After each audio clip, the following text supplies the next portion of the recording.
इधर आए देवी, इधर आके बैठने आप।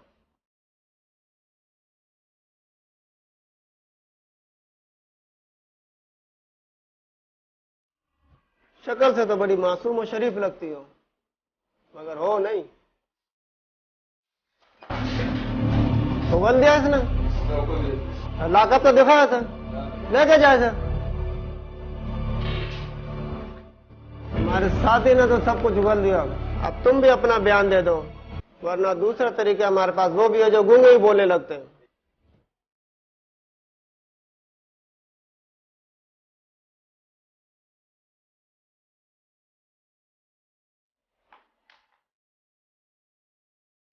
इंसान जब मर्तबे में अफजल होता है तो शायद फरिश्ते से आगे निकल जाता है, लेकिन जब गिरता है तो हैवान से बदतर।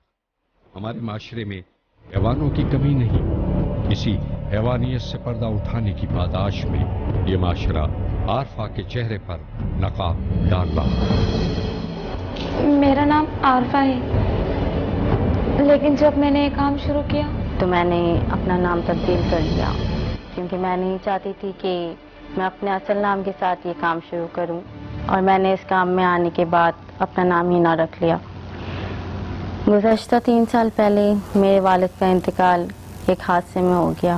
समझ नहीं आता था कि अब ज़िंदगी में क्या बचा या क्या होगा। मेरे वालिद ख़वातीन की पढ़ाई के बहुत ख़िलाफ़ थे। उन्होंने मुझे भी बहुत मुश्किल से मैट्रिक करने की इजाज़त दी। मेरे अब्बा एक इदारे में क्लर्क थे। उनकी इतनी कलील तनख्वाह में घर को चलता हुआ देखते बस मुझे समझ नहीं आता कि मैं क्या करूं। इस माहौल को देखते हुए मैं और वसीम बहुत सी हसरतें और महरूमियों का शिकार होते रहे, और इसी माहौल को देखते हुए हमें नहीं समझ आता था कि क्या करें। ना तो मैं पढ़ी लिखी, क्योंकि आजकल मैट्रिक पास को ना कोई जॉब मिलती ना कुछ मिलता, लेकिन फिर भी अब्बा के सामने मजबूर थे हम। एक दिन ना जाने वसीम को क्या सूझा कि वो फजर की नमाज के बाद चला गया और कॉलेज के टाइम से पहले घर आ गया, और कॉलेज के टाइम पे कॉलेज चला जाता। 1 हफ्ते तक ये मामूल रहा। रोज़ मैं उसको देखती, लेकिन समझ कुछ नहीं आता। 1 हफ्ते बाद सलीम भाई हमारे मोहल्ले से आए, जिन्होंने मेरे अब्बा के हाथ पे 500 रुपये रखे और कहा कि रोज़ाना वसीम मेरे साथ घरों में अखबार डालते था, उसकी कमाई है ये। तो मैंने उसके हाथ इसलिए नहीं दिया कि कहीं वो खर्च ना कर ले, तो ये आपके हाथ में देने आया हूँ। अब्बा ने वो कमाई बहुत मुश्किल से 500 रुपये अपने हाथ पे रखे, ले लिए उनसे, और जब वसीम घर वापस आया तो उसको बहुत डांटा, यहाँ तक कि एक थप्पड़ भी लगा दिया उसे। वसीम तो कुछ और ही सोच रहा था कि जब अब्बा को पता चलेगा कि उसने मेहनत से और ईमानदारी से 500 रुपये कमाए तो वो खुश हो जाएंगे, लेकिन यहाँ तो बिल्कुल बरअक्स था, बल्कि अब्बा ने और उसको डांटा। वो समझते थे कि उसने शायद मोहल्ले में जाके अपने घर के तमाम हालात को बयां किया, और सलीम भाई ने तरस में आके उसको 500 रुपये दे दिए। लेकिन जबकि ऐसा नहीं था, वो उसकी हलाल की कमाई थी, मेहनत की कमाई थी, जैसा अब्बा हमेशा कहते थे। लेकिन अब्बा नहीं समझ सके इस बात को। जब ये सब हुआ तो वसीम बहुत दिल बर्दाश्त हुआ, और उसने बहुत सोचने के बाद उसने घर छोड़ दिया। वो कहाँ गया किसी को कुछ नहीं पता। ये तमाम चीज़ें देख के मेरी अम्मा, उनका दिल भी बहुत कमज़ोर हो गया। अब्बा के सामने कुछ बोल तो नहीं सकती थी, लेकिन बस चुपके रोती रहती और बयान नहीं कर सकती थी अब्बा के डर से कि क्या बात है। और जब कभी अब्बा आ जाते तो कोई ना कोई बहाना बना देती। क्या रो क्यों रही हो? नहीं, रुको नहीं, सर में दर्द हो रहा था सुबह से।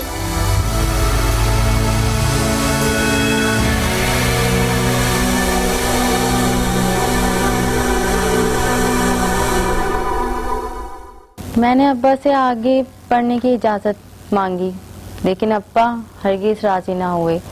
मैंने अब्बा से कहा कि मुझे कम से कम भी ग्रेजुएशन की इजाज़त दे दें, लेकिन अब्बा ने कहा नहीं, बस मैट्रिक से ज़्यादा नहीं तुम आगे पढ़ सकती। मेरे इतना कहने के बावजूद भी वो अपने जिद से टस से मस नहीं हुए। इसके बाद मैं अम्मा के पास गई, रोई, गिड़गिड़ाई की, मिन्नतें की उनकी कि अब्बा को जाके समझा लें इस बारे में, लेकिन अम्मा अब्बा के काम के आगे कुछ नहीं बोल सकती थी और आखिर में चुप मुझे ही होना पड़ा और मुझे आगे पढ़ने की इजाज़त नहीं मिली। एक दिन अचानक अब्बा की लाश घर आई और पता चला कि उनका एक्सीडेंट हो गया है। उनकी लाश जैसे ही घर आई तो घर में कोहराम सा मच गया। सोहम वाले दिन ही लोगों ने मुझे भेड़ियों की नज़र से देखना शुरू कर दिया और उनके देखने के अंदाज से मैं समझ रही थी कि वो क्या देख रहे हैं, क्या चाह रहे हैं। और हैरान के साथ मैं अफसोस भी कर रही थी कि यहाँ अब्बा की आँख बंद हुई और यहाँ दुनिया इस तरीके से देख रही है। उनकी वो नज़रों ने मेरे अंदर इतना खौफ पैदा कर दिया कि क्या करूं, क्या ना करूं, किस तरह दुनिया का सामना करूंगी। जैसे तैसे करके अब्बा का 40वां हुआ, लेकिन इन 40 दिनों में मुझे अंदाज़ा हो गया था कि मैंने 40 साल का तजुर्बा हासिल कर लिया है।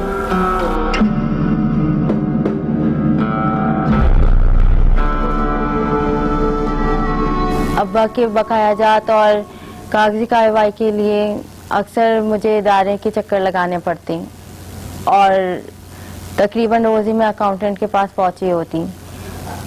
अकाउंटेंट ने शुरू में तो बहुत हमदर्दी जताई, बहुत नरमी से पेश आया, लेकिन एक दिन उसने अपना चेहरा बेनकाब कर दिया और कहा कि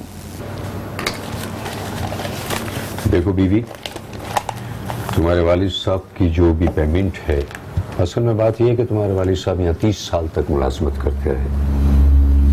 एक लंबा चौड़ा प्रोसीजर होता है, कई डिपार्टमेंट से होकर ये अप्रूवल आती है। कुछ डिपार्टमेंट्स ऐसे हैं, कैश है, अकाउंट्स है, तो उसमें कुछ वक्त लगेगा। और तुम ये सुबह से शाम तक यहाँ आकर बैठ जाती हो, अच्छा नहीं लगता मुझे। लोग आते जाते हैं, स्टाफ है, तुम्हें देखता रहता है, कुछ अच्छा नहीं लगता मुझे। तुम ऐसा करो कि शाम 5 बजे के बाद मेरे पास आओ, मैं तफसीली उसे स्टडी करके तुम्हारा काम कर दूंगा। शाम 5 बजे के बाद। सर आपको नहीं पता, मेरा घर कूड़ी कूड़ी का मोहताज हो चुका है। मैं जितनी मरतबा भी आई हूँ बस पैदल आई हूँ, लेकिन आप सुनते नहीं थी मेरी बात। इस वक्त मेरे घर को बहुत जरूरत है पैसों की। लेकिन तुमने पहले क्यों नहीं बताया मुझे? सर मैं आपको बताने की कोशिश करती थी, आप मसरूफ रहते थे। क्या ये लो, नहीं, इसे अपने पास दो। मुझे इसकी जरूरत नहीं है। जब उसने मुझे 1000 रुपए निकाल के दिए तो मुझे अच्छा नहीं लगा कि मैं उससे लूं, लेकिन घर में इतनी मजबूरियां थी।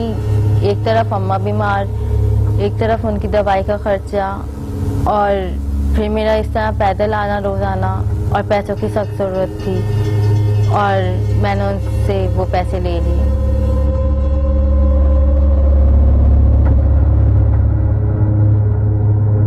अब ये मामूल हो गया था कि वो अक्सर मुझे कभी 1000 कभी 2000 दे देता, लेकिन इस दौरान मुझे महसूस हुआ कि वो मेरे करीब आना चाहता है।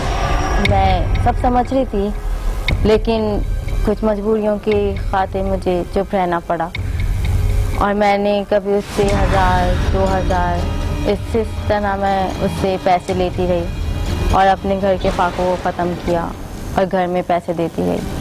अब इसकी दिलचस्पी काम में कम और मुझ में ज़्यादा बढ़ने लगी थी और बहाने से मुझे छूने की कोशिश करता, लेकिन फिर मैं सोचती कि बस अगर इतने से ही काम चल रहा है तो कोई बात नहीं, क्योंकि मैं हर रोज़ 1000-2000 लेती जा रही थी और अब तक 15-16 हज़ार वो खर्च कर चुका था। इस बारे में मैंने अम्मा को अभी तक कुछ नहीं बताया था और कुछ नहीं बता सकती थी। मैं रोज़ सोचती कि आज उससे अकाउंटेंट से बात करूं कि वो आखिर चाहता क्या है, क्योंकि मैं 1000-2000 से मेरा दिल भर चुका था और अब मुझे ज़्यादा रकम की ख्वाहिश थी।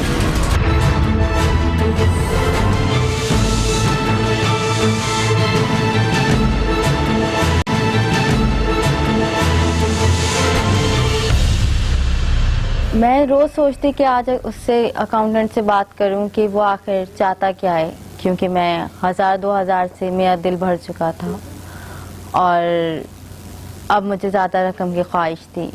वो अम्मी की इद्दत पूरी होने वाली है, मुझे पैसे चाहिए नियाज के लिए। कितने पैसे चाहिए ये बोलो। 5000 रुपये। देखो बीबी, बात ये है कि तुम्हारे वालिद साहब के जो वाजिबात हैं वो मिलते मिलते तो मैं समझता हूँ कि काफ़ी वक्त लग जाएगा, और अभी तक जितनी रकम तुम मुझसे उधार ले चुकी हो, मैं समझता हूँ कि वो तो तुम्हारे वालिद साहब के वाजिबात में ही पूरी हो जाएगी, बल्कि तुम तो मेरी कर्जदार हो जाओगी। एक बात सोचिए मैंने, तुम ऐसा करो, मुझसे शादी कर लो, बेफिक्र रहो, तुम्हारी वालदा के तमाम अखराजात में उठाऊंगा। जैसे ही उसने शादी की बात की तो मैं शादी का सुन के बहुत हैरतज़दा हो गई, क्योंकि मैंने कभी नहीं सोचा था कि वो इस हद तक बात कर सकता है। लेकिन मैं उस वक्त अपने होश में नहीं थी कि मैं उसको क्या जवाब दूँ, और मुझे उससे थोड़ी मोहलत चाहिए थी सोचने के लिए। अच्छा, आप मुझे थोड़ा वक्त दीजिए सोचने के लिए, मैं आपको सोच के बताऊंगी। सोचना चाहती हो? सोचो। I want to get married with you.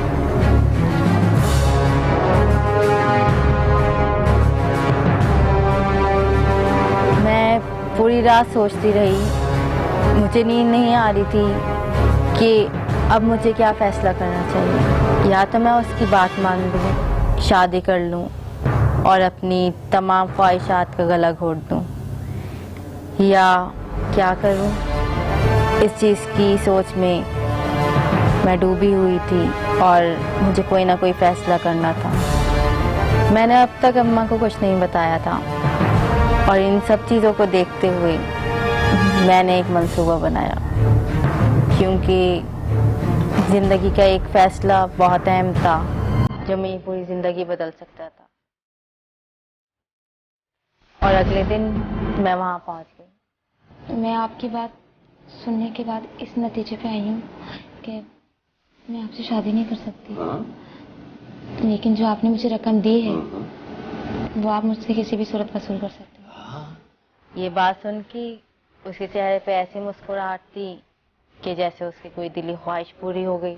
तुमने तो सारी मुश्किलें आसान कर दी मेरी।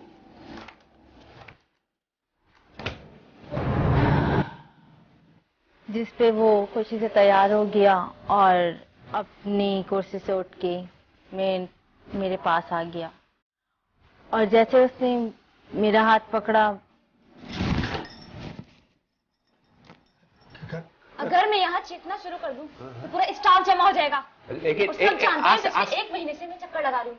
और जो मैं मंसूबा बनाकर आई थी, अब मुझे उस पे अमल करना था। जो भी जेब में निकाल दो, जल्दी निकालो जो भी जेब में निकालो।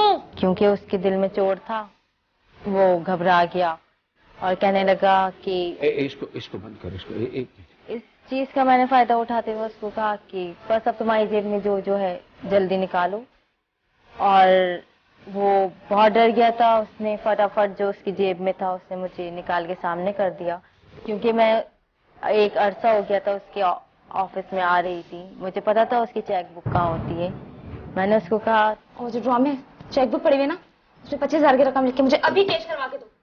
चलो जल्दी जाओ। चेकबुक ये तो खामोश, और मैं तुम्हारी कोई बकवास नहीं सुन सकती। जल्दी जाओ जाओ।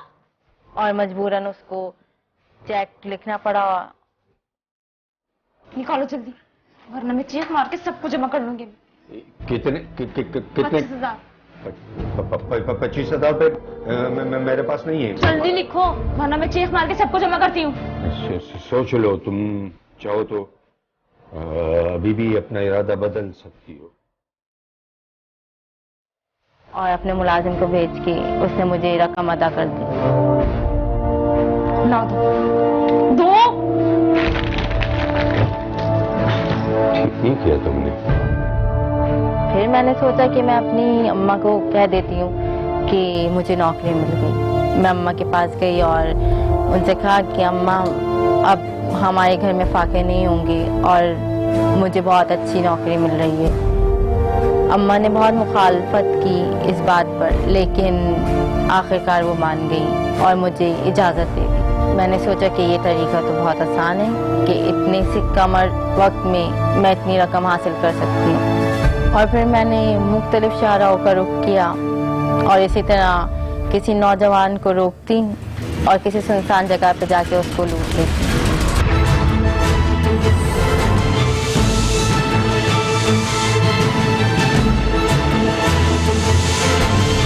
और अरसल से हुई।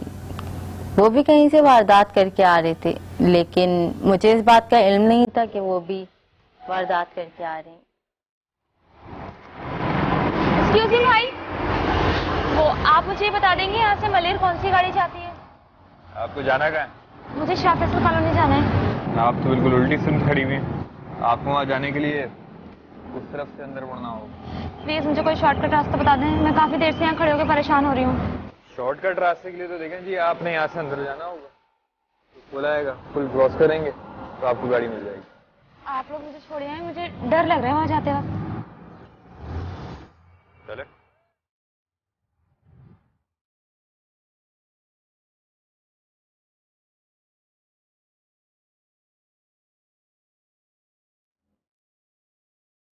जो अभी तुम दोनों के पास निकालो जल्दी से, निकालो जल्दी से, ये दिखा के सबको बुलाऊं। जल्दी निकालो। लगता है इसको मजा चखाना पड़ेगा। ये रख लो, वरना मैं चीख मार के यहाँ पर सबको जमा कर लूंगी। दोनों फंस जाओगे बहुत बुरे। ये तो वही बात हो गई, चोरों को पड़ गए मोर। बात की बात बाद में, मुझे जो है जल्दी से दो, जल्दी दो। देखो, हम भी वही करते हैं जो तुम करती हो। अब ये भी एक वारदात कर आ रहे हैं, जो कुछ है आधा आधा मिलके बांट लेते हैं। अगर हम साथ मिलके काम करेंगे तो वारे न्यारे हो जाएंगे। सोच तो इतना रही हो जैसे शादी के लिए रजामंदी हो। अरे यार, काम वही है, मिलकर करेंगे तो वारे नहीं आ रहे। ओके, लेकिन तरीका वारदात मैं बताऊंगी। मंजूर? मंजूर है। तो यहीं खड़े खड़े बात करनी है या चलेंगे? चलते हैं। कहाँ? जहाँ मैं चलूं, आ जाओ। और फिर मैं इन दोनों को घर ले आई और अम्मा से मिलवाया और ये कहा कि ये मेरे ऑफिस में ही मेरे साथ होते हैं, हम एक साथ काम करते हैं। उन दिनों मेरी अम्मा की तबीयत ठीक नहीं थी, वो तो पलंग से भी नहीं उठ पा रही थी। जब मैंने उनको ये सब बताया तो वो मेरी बात से मुतमईन हो गई और फिर मैं उन दोनों को लेके दूसरे कमरे में चली गई और बाकी के मामला तय करने लगे। मेरी तमाम बातें सुनते हुए उन्होंने मुझे ग्रुप का सरदार बना दिया और मुझे कहा कि अब जिस तरह तुम कहोगी उसी तरह हम सब मिलके काम करेंगे। तो पहला मेरा यही मंसूबा था कि हमें कोई ऐसी जगह देखनी चाहिए जहाँ पर इस तरह के लोग आए जो आराम से बेवकूफ़ भी बन जाएं और हम फंसे भी ना। और सबसे पहली जगह मेरी समंदर के किनारे था, क्योंकि वहाँ अक्सर ऐसे लोग आते हैं जो बहुत नशे में होते हैं और मुझे ऐसे ही शिकार की ज़रूरत थी। पहले हमने वहाँ जाके एक दो दिन देखा कि कब कौन कैसे किस जगह आता है, किस तरह के लोगों से सामना होता है और कौन ऐसा शख्स है जो हमारा शिकार बन सकता है। मेरी जैसे ही उस पर नज़र पड़ी तो मुझे अंदाज़ा हो गया था कि अब यही हमारा शिकार है, क्योंकि वो नशे में इतना था कि उससे खुद अपना होश संभाला नहीं जा रहा था और उसको हम बहुत आसानी से बेवकूफ़ बना सकते थे। मैंने उमर और अरसल को बुलाया और कहा कि अब यही हमारा शिकार है, तो बस अब जैसा मैं कहती हूँ तुम लोग वैसे ही करो।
उफ, वो गाड़ी मिल गई यार। बात सुनो, गाड़ी नहीं चाहिए हमें।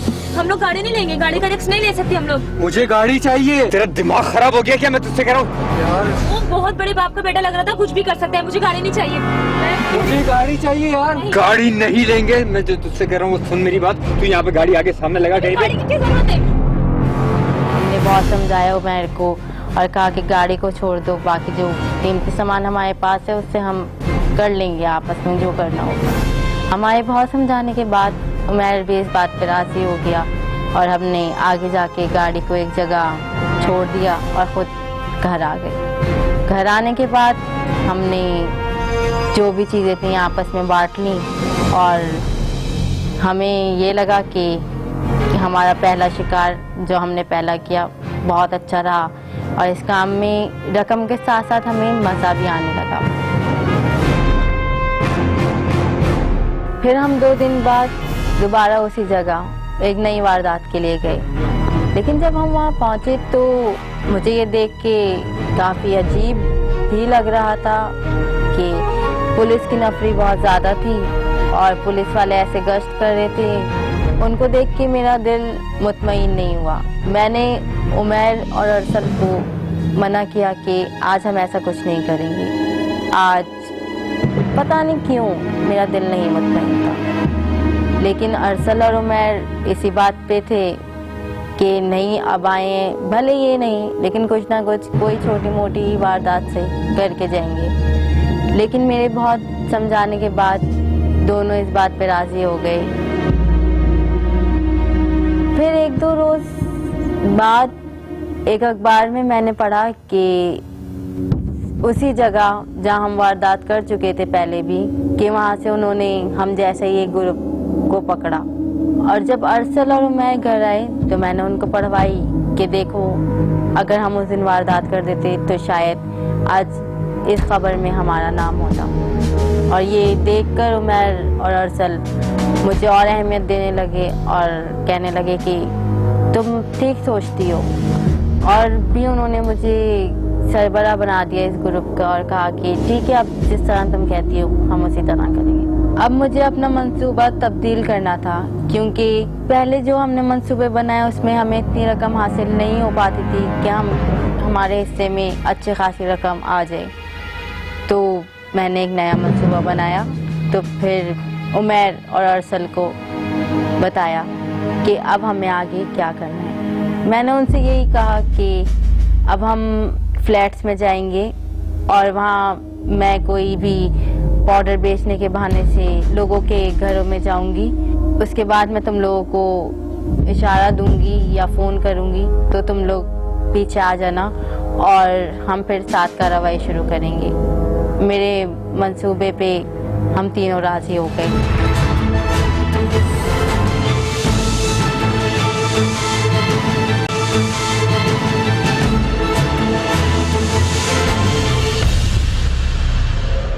मेरे मंसूबे पे हम तीनों राजी हो गए और अपार्टमेंट्स को देखने लगे कि कौन सा अपार्टमेंट किस तरह बना हुआ है। हम बारी बारी एक एक अपार्टमेंट में जाते, चौकीदार से पूछते कि हमें यहाँ पर कोई घर या फ्लैट खरीदना है तो आप हमें बताएं। इस बहाने से हमें अपार्टमेंट की सारी मालूमात हो जाती है कि क्या आने का रास्ता है, कहाँ जाने का रास्ता है, किस तरह से दूसरे रास्ते निकलते हैं, किस तरह से हम भाग सकते हैं। इसी तरह हमने 5-6 अपार्टमेंट्स को देखा, अच्छी तरह उनकी मालूमात ली और फिर हमने अपनी कार्यवाही का दिन मुकर्रर किया।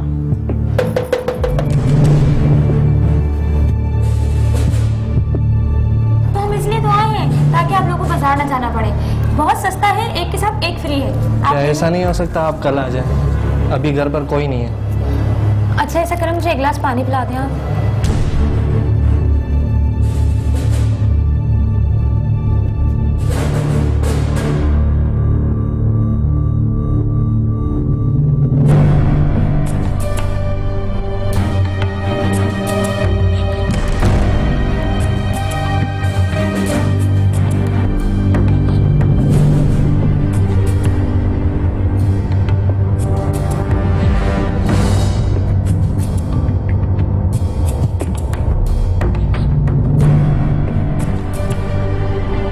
चाबी कहाँ है? मुझे नहीं पता, अम्मी अब्बू के पास।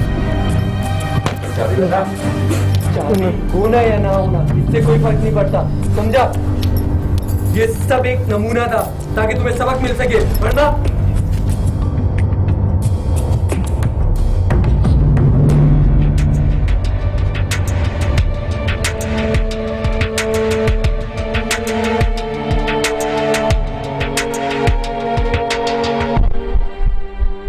और इसी तरह हमारा मंसूबा कामयाब चलता रहा और बहुत से घरों को लूट के अब तक हम इतना पैसा जमा कर चुके थे कि हमारे पास अच्छी खासी रकम जमा हो गई।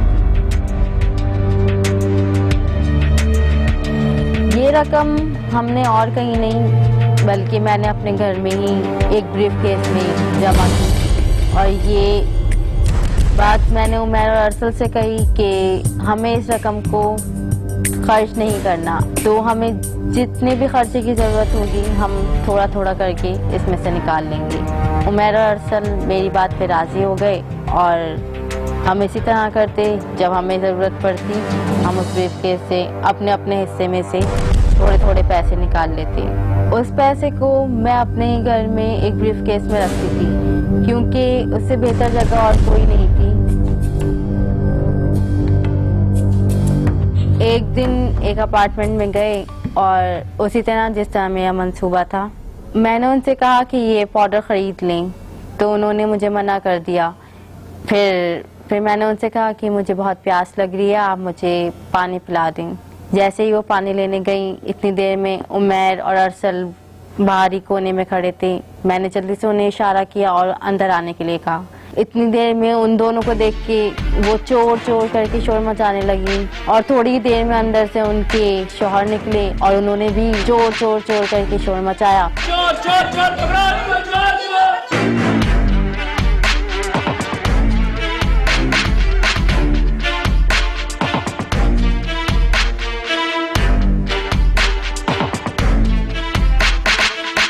घर आकर मैंने उमैर और अरसल की बहुत चढ़ाई की क्योंकि वो अच्छी तरह जानते थे मुझे खून खराबा में बिल्कुल दिलचस्पी नहीं थी। और मैंने अरसल और उमैर को बहुत सुनाया, बहुत उनसे कहा कि मुझे नहीं पसंद, तुम लोग ये जानते हो, लेकिन उसके बावजूद आज तुम लोगों ने वही हरकत की। इस वाक़ये के बाद मुझे सोचने में मजबूर होना पड़ा कि अब मुझे आगे क्या करना है। या तो मैं जो जमा किए हुए पैसे उनसे एक फ़्लैट ले लूँ, लेकिन एक फ़्लैट के बाद फिर मैं क्या करूँगी पूरी ज़िंदगी। फिर मेरे दिमाग में एक तरकीब आई कि एक दो फ्लैट और ख़रीद लूँ और उनको किराए पे चढ़ा दूँ और अपना मुस्तकबिल महफूज कर लूँगी। फिर मैंने एक इलाके में फ़्लैट ख़रीद लिया और फिर अम्मा को दिखाने के लिए एक दिन उनको ले गई।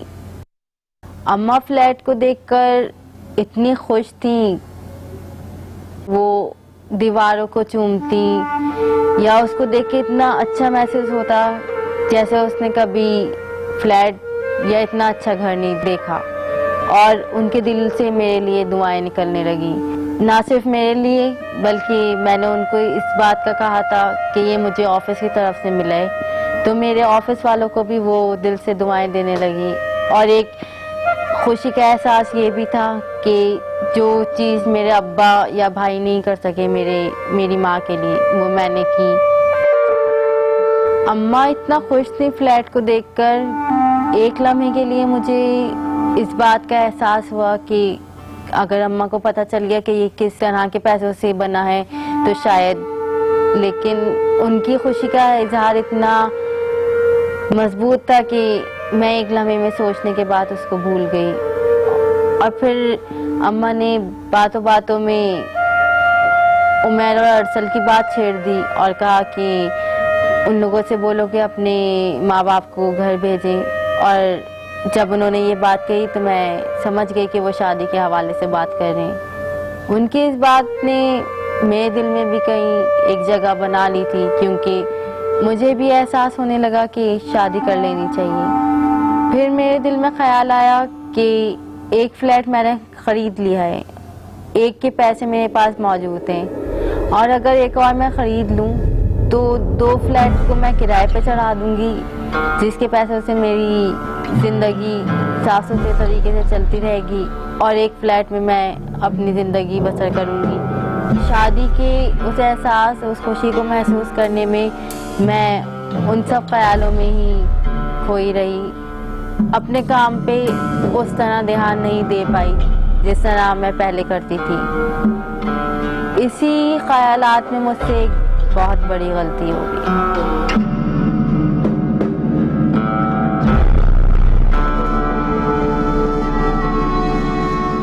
और एक दिन उसी तरह हम एक अपार्टमेंट में गए और मैं इस काम में महारत हासिल कर चुकी थी। मैंने उनको यही कहा कि ये पाउडर ख़रीद लें। इतनी देर में वही प्यास का बहाना करके आंटी ने मुझे घर में बुलाया। उसी लम्हे मैंने कहा कि मेरे साथी भी बाहर खड़े हैं, तो आंटी ने कहा उनको भी अंदर बुला लीजिए। मुझे और मेरे साथियों को उन्होंने ड्राइंग रूम में बिठाया। इस बात को देखते हुए काफ़ी हैरत हुई, क्योंकि इतना काम कर चुके थे हम इस मंसूबे पे, लेकिन आज तक हम कभी ड्राइंग रूम में नहीं बैठे थे। हम आपस में ये बात कहने लगे कि आंटी तो आज हम पे बहुत मेहरबान है। सुनो, लगता है यहाँ से अच्छा माल मिलने की उम्मीद है। और आंटी भी जरूर से ज्यादा मेहरबान है। घर में भी कोई नहीं है। इतनी देर में आंटी शरबत लेकर आई। हमें अपना काम पता था कि हमें अब क्या करना है। हम अभी अपना ये कार्रवाई कर ही रहे थे कि अचानक एक फायर की आवाज़ आई और अरसल को गोली लग गई।